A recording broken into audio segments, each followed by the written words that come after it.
नमस्कार, यही सच है में आपका स्वागत है। मैं हूं आजाद खालिद, आपका मेजबान, और लेकर हाजिर हूं यही सच है।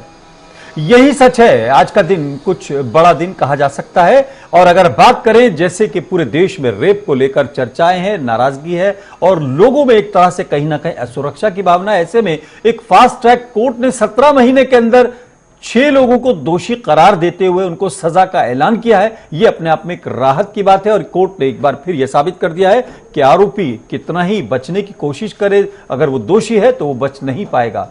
लेकिन उसके अलावा भी कई बड़ी खबरें हैं। आज अगर आप बात करें, मेरठ के अंदर थाने के अंदर बाकायदा किन्नरों को पुलिस ने जमकर पीटा। उन किन्नरों को जो भीख मांगकर या पैसे उगाही कर कर कहीं ना कहीं अपना घर चलाते हैं। इसके अलावा पटना के अंदर भी टीचर्स को पुलिस ने लाठियों से पीटा। ये बात हम दोनों इसलिए बता रहे हैं कि गर्मी का मौसम है और प्रदर्शन वो लोग कर रहे थे। उनकी मांगे तो भले किसी ने सुनी या ना सुनी, लेकिन लाठी लगते हुए पूरे देश ने देखा। इसके अलावा अगर आप बात करेंगे तो कई गंभीर बातें हैं। इसमें एक गंभीर बात यह भी है कि अकेले मुजफ्फरपुर के अंदर, बिहार के अंदर बच्चों की 25 के करीब बच्चों की मौत हो गई है बुखार से। बुखार से 25 लोगों की, बच्चों की मौत हो जाना अपने आप में इसलिए बड़ी खबर है कि आज देश में नई सरकार भी बन गई है, गठबंधन भी हो गए हैं, कैबिनेट में शामिल भी हो गए, कैबिनेट से बाहर भी हो गए। एक दूसरे को नीचा दिखाने का भी काम हो रहा है कि बिहार के अंदर, अगर बिहार के जेडीयू को खासतौर से अगर और लोगों को देखा जाए, उनको केंद्रीय मंत्रिमंडल में उनकी मर्जी के मुताबिक जगह नहीं मिली, तो उन्होंने भी बिहार के अंदर अपनी कैबिनेट में किसी बीजेपी वाले को जगह नहीं दी। ये दो बातें कॉन्फ्लिक्ट की। राजनीतिक महत्वाकांक्षा इतनी है कि साथ भी है, विरोध भी है, लेकिन 25 बच्चों की मौत हो गई है। जवाबदेही के लिए कौन होगा, यह बड़ा सवाल है। और इस बार एक और खास बात है कि जनता ने पूर्ण बहुमत के साथ, प्रचंड बहुमत के साथ सरकार बनाने का जिस तरह से बीजेपी को मौका दिया है और विपक्ष को विपक्ष की भूमिका भी निभाने का मौका नहीं दिया है, 52 सीटों पर ही वो सिमट गया है। वही विपक्ष अब सवालों से भी भाग रहा है और कहीं ना कहीं जवाबों से भी भाग रहा है। आज अगर बात करें,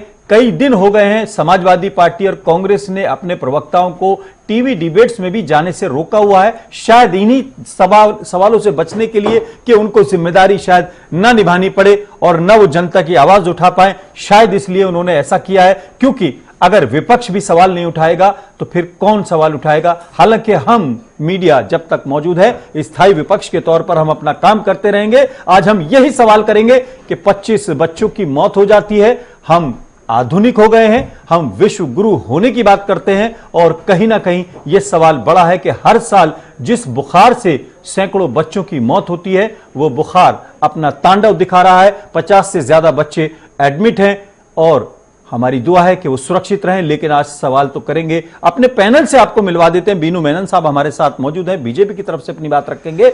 बीनू मेनन जी का बहुत बहुत दिल्ली स्टूडियो में स्वागत है। हमारे साथ अब्दुल बासित साहब भी मौजूद हैं, आरजेडी की तरफ से अपनी बात रखेंगे। अब्दुल बासित साहब का भी बहुत बहुत स्वागत है। नीरज राय साहब हमारे साथ मौजूद हैं, टीएमसी के तरफ से अपनी बात रखेंगे। हमारे साथ डॉक्टर रश्मि यादव जी भी मौजूद हैं, सोशल एक्टिविस्ट हैं, उनका भी स्वागत है। नीरज राय जी का भी स्वागत है। सबसे पहला सवाल, बीनू मेनन जी, दिल्ली के अंदर आपकी सरकार है, बिहार में आपके सहयोगी की सरकार है, लेकिन बच्चों की मौत जारी है, जवाब कौन देगा? देखिए, जवाबदेही है, बिल्कुल है, स्टेट गवर्नमेंट की है और हमारे स्वास्थ्य मंत्रालय की भी है, और इसके ऊपर पूरी निगरानी है हमारी, पूरी इसके ऊपर देखरेख करी जा रही है। और जैसे हमने यूपी में किया, यूपी में आपको याद होगा कि जापानीज एनसेफेलाइटिस बीमारी को आपको मालूम होगा, हमने काफ़ी हद तक उसको क्योर किया और इसको यूनिसेफ ने भी उस चीज़ को सराहा। योगी आदित्यनाथ की सरकार को इस चीज़ के लिए बड़ा ही अपलॉड किया है काम के लिए। तो इस तरीके से हम बिहार में भी करेंगे। बिहार में भी जो हुआ है, व्हाट हैज़ हैपेंड, बड़ी दुखद बात है, बट इस चीज़ के ऊपर बिल्कुल वॉर फुटिंग पे काम होगा।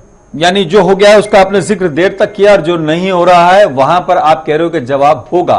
खैर, अब्दुल बासित साहब, आपको अगर सरकार नहीं मिलेगी तो क्या जनता को लावारिस छोड़ देंगे? विपक्ष के तौर पर आप सवाल भी उठाने बंद कर देंगे? देखिए, मैं आपको स्पष्ट कर दूं, ये पिछले 5 साल की जो नीतियां अभी, जैसे जिस दिन शपथ माननीय मोदी जी ने ली है 23, उसी दिन सूरत में 17-18 लड़कों की बच्चों की मौत हो जाना, अब यहाँ हो जाना। पिछली बार भी ऐसे ही हुआ था, ओपनिंग की थी तो कश्मीर में फ्लड आ गए थे। देश से खुशियां छिन गई हैं, देश को एक भ्रमक प्रधानमंत्री मिला है जिसको किसी प्रकार का जनता से कोई लेना देना नहीं। आशीष साहब, मिला नहीं है, जनता ने चुना है। जनता को ऐसा प्रधानमंत्री मिला है, ये देखिए, जनता को के लिए आप सीएम ठहराएंगे वो, इसमें तो ऐसा लगता है कि आपको लगता है देश में किसी प्रकार की कोई सरकार काम नहीं कर रही। चुना है ये वो पीएम है, देश में चुना है जिसे चुना। मैं वादे तौर पर आप एक स्वस्थ बात कीजिए, अगर वहां पर ये हो रहा है तो ऐसा नहीं कि आज ही हो रहा है, आपका भी टेन्योर गुजरा है। देखिए टेन्योर साफ है। पिछली बार भी इस तरह के जब इन्होंने शपथ ग्रहण किया था, उसके तुरंत बाद ही लाखों आदमियों की मुसीबत में पड़ जाना, कश्मीर में इतना बड़ा फ्लड आ जाना। अभी ये दोबारा इन्होंने शपथ ली है।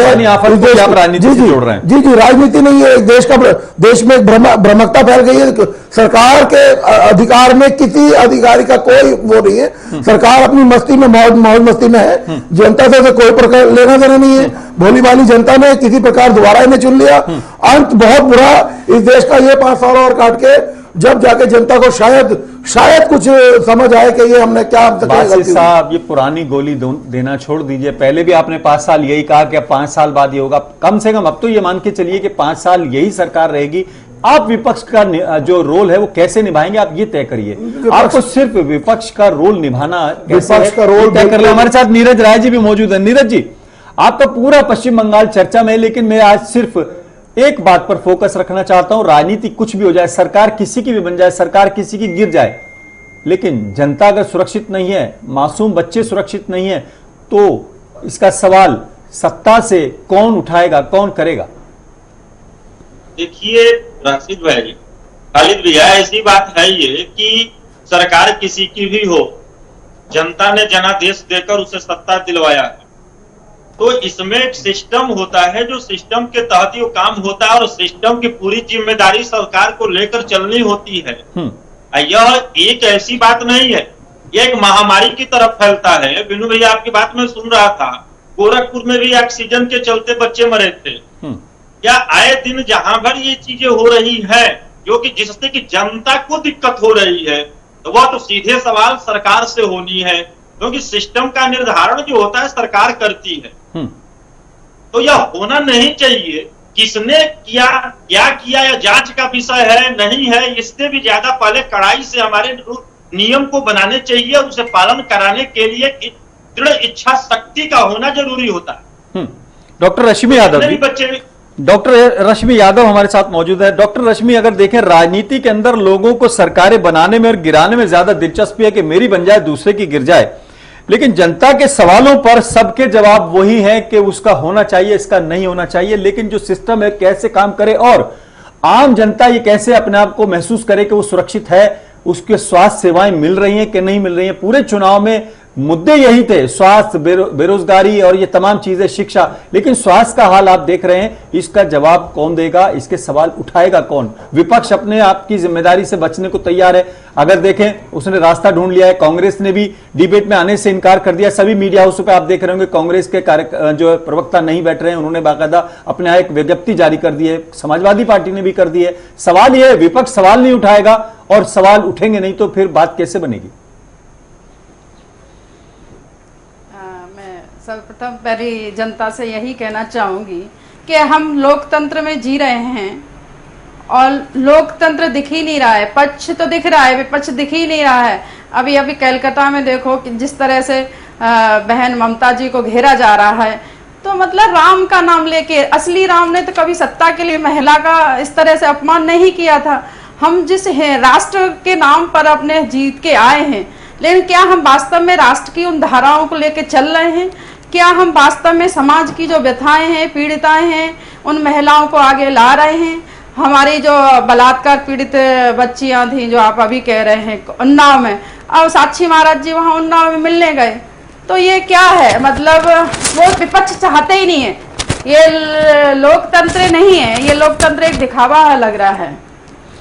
और मेरा यही है मानना, जब हमारा समाज दूषित होगा तो हमारा राष्ट्र पर उस पर प्रभाव पड़ेगा। समाज अगर स्वास्थ्य के रूप में, शिक्षा के रूप में, सुरक्षा के रूप में अगर हमारा समाज जागरूक नहीं है और उसको पूर्ण अधिकार नहीं मिल रहा है, तो हम कहीं ना कहीं हम अपने राष्ट्र को खोखला कर रहे हैं। मेरा पक्ष से भी कहना है, विपक्ष, ये जो बीमारियां हैं हमें सबको समझना पड़ेगा। रश्मि जी, मैं आपके पास फिर आऊंगा।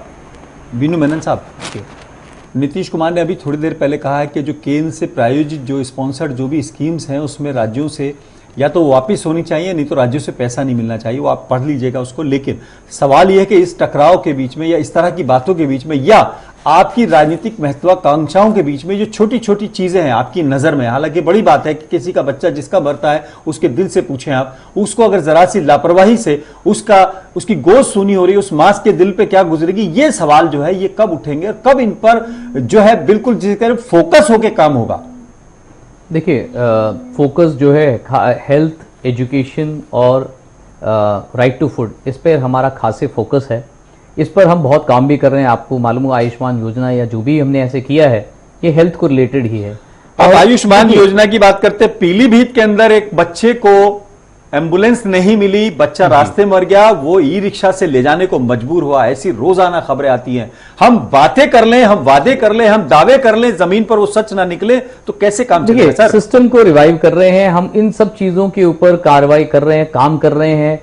क्योंकि ये मैं आपको एक चीज बताऊंगा, ऐसा मैं एडवोकेट नहीं कर रहा हूं, जो हुआ है वो सही है, बट ये ऐसा ही चलता आ रहा था। इन चीजों में जो बदलाव आ रहा है, जो सिस्टम है, जो सिस्टम, क्योंकि देखिए सिस्टम में वही लोग हैं, उनको इंप्रूव करने में टाइम लग रहा है, उनको एक मेन स्ट्रीम में जो वर्किंग स्टाइल है उसको चेंज कराने में टाइम लग रहा है।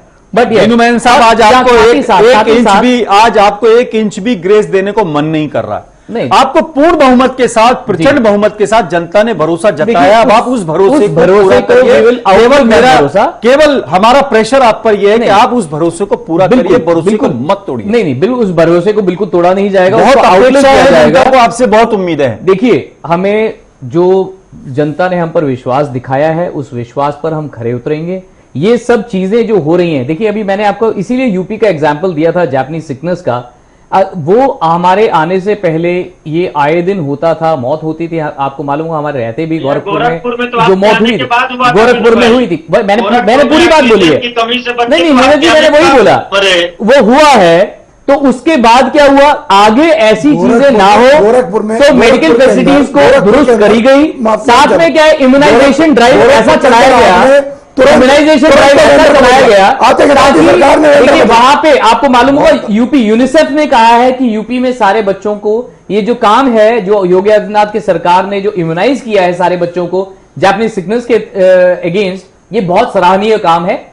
मैं इस चीज को मैं एक स्टेप बता रहा हूं, मैं प्रशंसा लूटने के काम नहीं कर रहा हूं, मैं एक बात बता रहा हूं स्टेप कैसे लिया गया है। यही चीज हर जगह होगा, चाहे वो बिहार हो, चाहे जिन स्टेट्स में हमारी सरकार आपकी इत्तला के लिए अर्ज कर दूं कि आज जो वहां का सबसे बड़ा हॉस्पिटल है, श्री कृष्ण जो मेडिकल कॉलेज है, वहां पर ऑक्सीजन की भी कमी रही।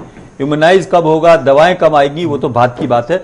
सिस्टम कब सुधरेगा, सवाल यह है। देखिए, सिस्टम को दुरुस्त करने की पूरा काम किया जा रहा है, और साथ में नियम कानून भी ऐसे बनाए जा रहे हैं ताकि लापरवाही किसी भी लेवल पे ना हो। आपकी सरकार नहीं है तो आप विपक्ष में रह के आवाज भी नहीं उठाएंगे? आरजेडी क्या मूक दर्शक बनी रहेगी? एक भी जगह आपकी आवाज नहीं सुनाई दे रही है। पूरा बिहार में अगर टीवी पे ना होके पूरा विपक्ष रोड के ऊपर है। बिल्कुल निश्चित रहिए, विपक्ष अपने मजबूती के साथ इनके नाम बता दें जिस पर विपक्ष है। सारी परेशानियों का जितना भी हल है विपक्षी हल करेगा। सरकार के बस का कुछ नहीं है। सरकार केवल नाम मात्र सरकार है, चमकी सरकार है। जिस दिन से मैं 23 तारीख की बात कर रहा हूं और आज आप इस सरकार में मौजूद 17 दिन के अंदर 100 मौत हो चुकी हैं। कौन जवाब नहीं है? लाइन जब पिछली बार नोटबंदी हुई तब 200 आदमी मार चुके। इन्होंने मौत का एक तांडव खेल रही है सरकार, जिसका इस देश को भ्रमण, इनके लिए 10-20 लाशें कुछ नहीं है। देखिए, आदिवासियों को मरवा दिया था आपने निहत्थे आदिवासियों को मरवा दिया था अपने टाइम पे। आप मौत के तांडव की बात करते हैं। आपने वहां पे सरेआम गुंडागर्दी बचा रखी थी। आपका पूरा सिंडिकेट चलता था वहां पे।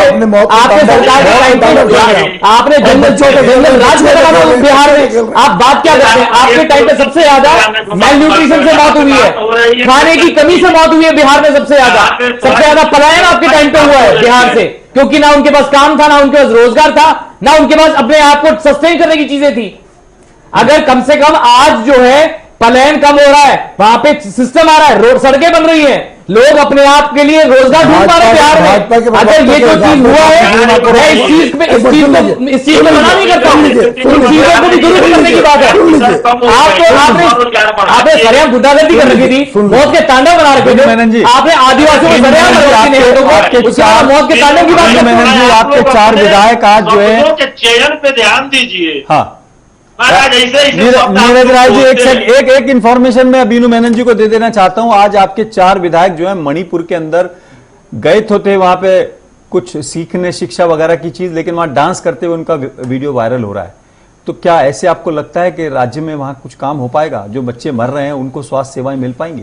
देखिए मणिपुर में गए या किसी देखिए आपके भी रेस्पॉन्सिबल बिहेवियर शो करना स्टडी टूर पर गए थे। देखिए रेस्पॉन्सिबल बिहेवियर शो करना चाहिए, मैं मानता हूं इस चीज को, पर अगर कहीं पे अगर कोई व्यक्ति नेता है या ऐसा कुछ है, वो किसी मनोरंजन में हिस्सा नहीं ले सकता, ये ऐसा तो नहीं है। दूसरी बात, आप यानी वो वहां पर जब आप यूपी में एक तरफ जब यूपी जल रहा था, वहां पे अखिलेश यादव बाकायदा स्टेज शो कराते हैं, ऐसा तो नहीं है ना? कम से कम ये ले सकते हैं। भारतीय जनता पार्टी पर उंगली मत उठाइए।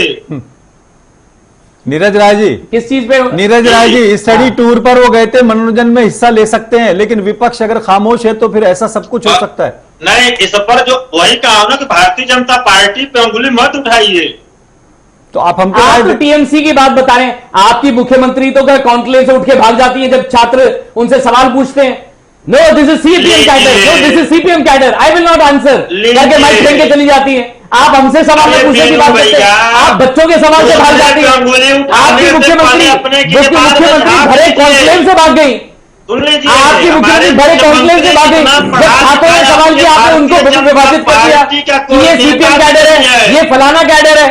वही बोला ना, हमारी मुख्यमंत्री जितना और साथ में क्या कहती है, जय श्री राम बोलने वाले को आप लोग क्रिमिनल कहते हैं, वो भी गाली देकर, वो साला क्रिमिनल, ये आपके मुख्यमंत्री की भाषा है। उसके बाद आप क्या कहते हैं? आपकी भाषा क्या है? आपकी भाषा तो आप लोग अपने वाणी से परिचय दे ही देते हैं कि भाषा का चयन आप लोग करें तो बेहतर है। कौन सी भाषा का चयन करें, बताए तो सही। आपके मुख्यमंत्री की भाषा आप बताए ना, उसको सुधारें आप। हमारी नेता हमारे आपकी नेता लेडी मुख्यमंत्री होकर बदतमीजी की लेवल नहीं है उनकी। आप बकायदा गुंडागर्दी करते हैं, सड़क पे उतर के गुंडागर्दी करते हैं, मेरे सामने करके दिखाओ, ये गाली देकर बोल रहे हैं क्या? अगर जय श्री राम बोलने से होता है, बलात्कारी से लेके गुंडा से तड़ीपार भारतीय जनता पार्टी। आप तो सरेआम वहां पे बीजेपी कार्यकर्ताओं को गोली मार रहे हैं, आप लोग बीजेपी मार देते हैं। आप बीजेपी वहां पे तो बीजेपी का कार्यकर्ता होना गुनाह हो गया है, आप सरेआम गोली मार देते हैं, मार्केट का देते हैं। अफसोस की बात है, बड़ा अफसोस की बात है, सब अपने अपने सेलेक्टिव सब्जेक्ट पे जा रहे हैं। किसी को कोई नारा पसंद है, किसी को कोई नारा पसंद है, लेकिन 25 बच्चों की अगर मौत हो जाएगी बुखार से तो उस पर कोई बात करने को तैयार नहीं है। अगर वो डांस को भी जस्टिफाई कर रहे हैं कि मनोरंजन में शामिल हो सकते हैं। रश्मि यादव जी पॉलिटिकल लोगों पर ही छोड़ देंगे या सोशल एक्टिविस्ट जो हैं वो भी कुछ काम करेंगे? मुझे लगता है कि कम से कम आप लोगों की भी जिम्मेदारी बनती है कि क्या इस पे किया जाए। खासतौर से जो सरकारी मशीनरी है, अगर उसमें कहीं कोई खामी है तो कम से कम उसको सुधारने के लिए जो पब्लिक का जो समाज की भागीदारी वो भी बढ़नी चाहिए। समाज की भागीदारी तो रहती है, लेकिन उसमें वो लोग कभी भी उसको समाज को आगे आने नहीं देते हैं, समाज सेवियों को। आपने देखा जिस तरह से समाज सेवी करते हैं तो उनका ये रहता है ना किसी पार्टी से उसको जोड़ दिया जाता है उसको। और सबसे बड़ी बात, जब तक हमारे समाज में इंसानियत नहीं रहेगी, मानवता नहीं रहेगी, भाईचारे की भावना नहीं रहेगी, इंसान जा रहा है उन्हें कोई पीड़ा नहीं है, हम लोग कर रहे हैं ऐसा नहीं है, हम लोग उस पर लगातार आवाज उठाते रहते हैं, लेकिन कहीं कुछ होता नहीं है, क्योंकि बदलाव जो सत्ता में होता है वही कर सकता है। हम लोग आवाज उठाने का काम करते हैं और लगातार कर रहे हैं, छोटे से उस स्तर पर कर रहे हैं। देखिए आपका जो बयान है वो भी बिल्कुल 100% पॉलिटिकल है। अगर सत्ता में होंगे तो काम होगा, नहीं तो नहीं होगा। देखिए क्या मैं बोल सकता हूँ उस पर? हाँ, आज की सत्ता ऐसी हो गई है ना, विपक्ष कमजोर है, आज की सत्ता इसी तरह की हो गई है ना। लेकिन लोकतंत्र कहाँ है मुझे बता दीजिए बहन जी। जब ऐसी देखिए ऐसी बीमारियां कंटामिनेशन से होती है। कंटामिनेशन किससे होता है? गंदगी से होता है। क्या आप ऐसे समाज सेवी नेताओं के साथ या कर्मचारियों के साथ या विभाग के साथ मिलकर क्या काम नहीं हो सकता? देखिए मैं इसलिए कह रहा हूं, देखिए एक पॉलिटिकल पार्टी के साथ साथ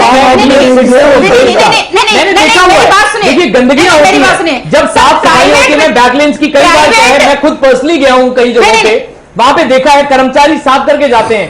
कर्मचारियां जब क्लीन करके जाने के बाद भी वहां गंदगियां कैसे होती हैं? मैं हमारे बगल के मार्केट प्लेस में खुद जो है ड्राइव चला के गया था सफाई का।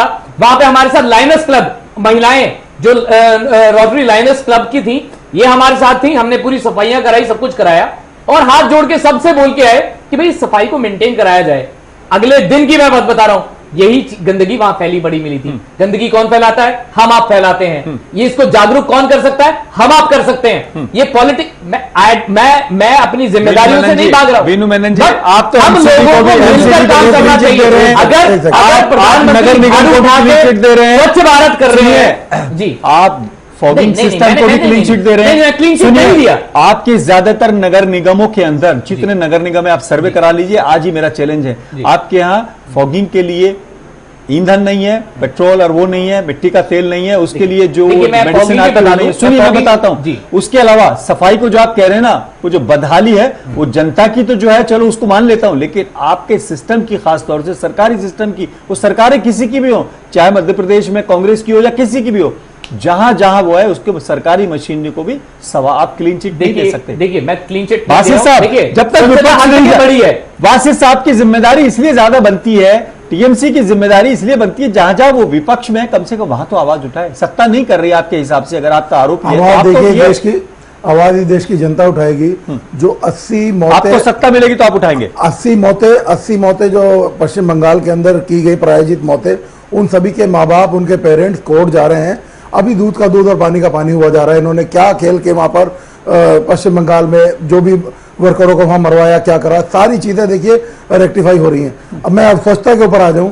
स्वच्छता अभियान को लेकर गांधी जी का एक सपना था, मोदी जी के आने से ये लगा था कि देश में स्वच्छ अभियान का कुछ एक तरह का कि देश हमारा साफ होगा, मगर 90% अभी तक इनको ये टेक्नोलॉजी, इस तरह की टेक्नोलॉजी नहीं पता कि देश में सफाई को लाने के लिए क्या क्या ट्रीटमेंट्स करने पड़ेंगे, क्या उसके लिए कोई किसी तरह की बॉडी नहीं बनाई आज तक, किसी प्रकार का कोई संरक्षण नहीं दिया गया उन्हें। कोई एक सेकंड बात पूरी करने लीजिए। देश में, मैं भी इस देश का नागरिक हूं, बेशक मैं किसी पार्टी से आता हूं, इस बात का कोई सरोकार नहीं है। आज मौतों का कारण का जवाब देने के लिए कोई सरकार का कोई तो नुमाइंदा खड़ा हो। हाँ जी, ये भाजपा, हमने सरकार ली थी और जब से इतनी मौतें हो चुकी हैं। आप बताइए कि पिछले 70 साल के अंदर देश में 20 लाख किसानों की मौत हुई और पिछले 5 साल के अंदर 50,000 फांसी से लटक चुके हैं। कौन देगा इनका जवाब? है जी, नोटबंदी के टाइम पे 200 मौतें आपने करा दी, आपने अभी बंगाल में 80 मौतें करा दी, बच्चे मारे जा रहे हैं। सूरत में अभी एक 15-17 आदमी बच्चे वहां मारे गए।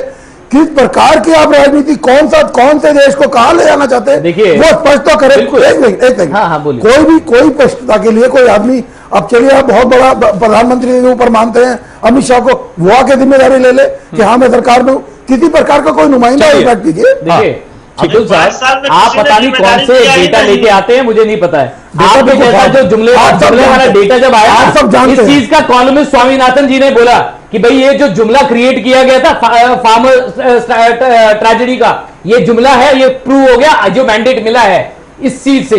आप जो बता रहे हैं ये इतना हो गया, आप सफाई की बात करते हैं। खुद प्रधानमंत्री ने झाड़ू उठा के सैनिटेशन ड्राइव चलाया।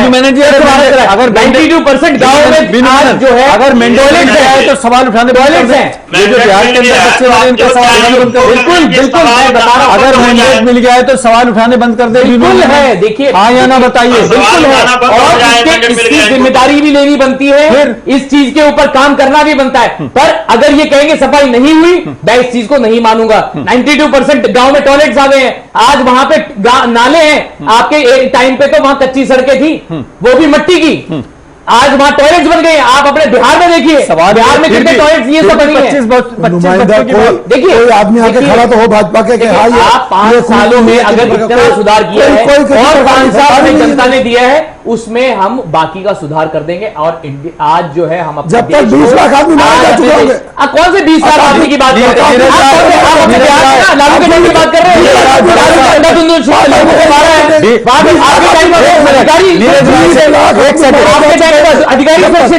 सबसे ज्यादा कुपोषण से आपके टाइम पे मरे हैं। नीरज राय भरोसा करते हैं इनके वादे पर? ये वादा कर ये रहे हैं। बताइए, मैं तो नहीं देखा कि पिछले 5 सालों में कुछ ऐसी भी दुर्घटनाएं हुई हो उस पर कोई जिम्मेदार व्यक्ति भारतीय जनता पार्टी सरकार का आकर यह बोला है कि नहीं इसकी मैं जिम्मेदारी ले रहा हूं। आप न्यूज चैनल शायद कम तमाम देखते ऐसी हैं। घटनाएं हुई है, लीपापोती होता जा रहा है और होता जाएगा। लेकिन यह दम पालना भी कि मैंडेट मिल गया है तो हम जो चाहेंगे सो करेंगे, ये तो बहुत अच्छी बात है कि विपक्ष मजबूत नहीं है। लेकिन जब जनाक्रोश उत्पन्न होगा बीनू भाई, उसको रोक पाना सरकार के बस की बात नहीं रहेगी। नीरज भाई, आप अपने जो स्टेट है, आप बंगाल को आप जो है इक्वेट करके देख लीजिए। उत्तर अपने प्रदेश पराय की बात मत करिए, आप- अपने देश की बात करिए, देश की जनता की बात करिए। आप उसमें सुधार देख लीजिए ना, आप क्या सुधार कर पाए और हमने क्या सुधार करके रश्मि दिखाया? देखिए रश्मि यह यादव जो जी है, राजनीति का रंग देख रहे हैं और थोड़ा आपकी बता दो जिम्मेदारी इनको, कहां बनती है? बता दो इनको, हाँ। बीनू भाई को। जी बताएं। रही बात बंगाल की, तो बंगाल को तो आप लोग तहस नहस करने पे पूरा जोर लगा दिए हैं। बंगाल को तो तहस नहस ममता दीदी ने करा है, ममता दीदी ने बर्बाद कर रखा है। वहां पे टाटा का प्लान बन गया था, बनने नहीं दिया, क्योंकि वहां पे लोग सक्षम हो जाएंगे तो उनका वोट बैंक खत्म हो जाएगा। जब तक आप गरीब और पिछड़ा रखेंगे जनता को, तब तक आपको वोट मिलेगा। आपको मालूम है, इसके लिए आपने गरीब पिछड़ा रखा हुआ है पूरी जनता को। यूपी को आज डेवलप कर दिया है, इतना डेवलपमेंट जो हुआ है ना, ये नेशनली नहीं इंटरनेशनली भी अनाउंस है। आप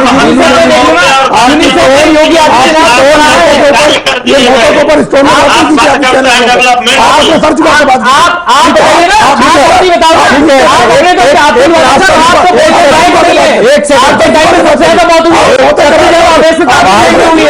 आप सभी को एक सबसे सेकंड, ज्यादा एक सेकंड आपको सब रश्मि यादव नहीं चाहिए। रश्मि यादव क्लास करना आपको क्या करना चाहिए? आपको क्या करना चाहिए? आपके टाइम पर एक ऑफिसर के साथ बदसलूकी होती है, एक ऑफिसर की पत्नी के साथ आप लोग जवाब होता है, जवाब और आप क्या कह रहे हैं? किस चीज को रश्मि लेकर आप बोल रहे हैं? रश्मि यादव एक लास्ट कमेंट आपका, सोशल एक्टिविस्ट। तो महाराष्ट्र में एक सेकंड जजों को मरवा दिया जाता है। एक सेकंड बासित भाई, अब्दुल बासित जी।